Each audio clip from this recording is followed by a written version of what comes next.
আসসালামু আলাইকুম গাইস, আমি এখানে নানান রকমের সবজি উৎপাদন করেছি।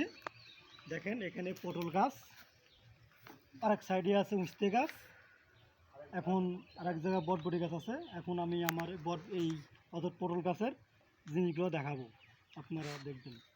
এই দেখুন আমার এই পটল গাছ এরকম লাল হয়ে যাচ্ছে, এখন এই যে শুকায় যাচ্ছে।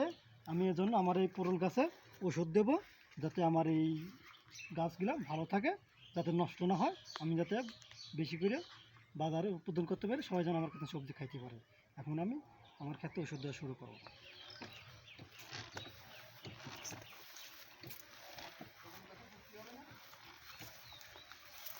দেখুন গাইস, যাতে আমার সবজিগুলো যাতে এরকম টাটকা থাকে। কত সুন্দর দেখা যাচ্ছে সবজি, খুব সুন্দর। আমি যাতে এরকম সবজি উৎপাদন করতে পারি, যাতে এরকম মরে না যায়।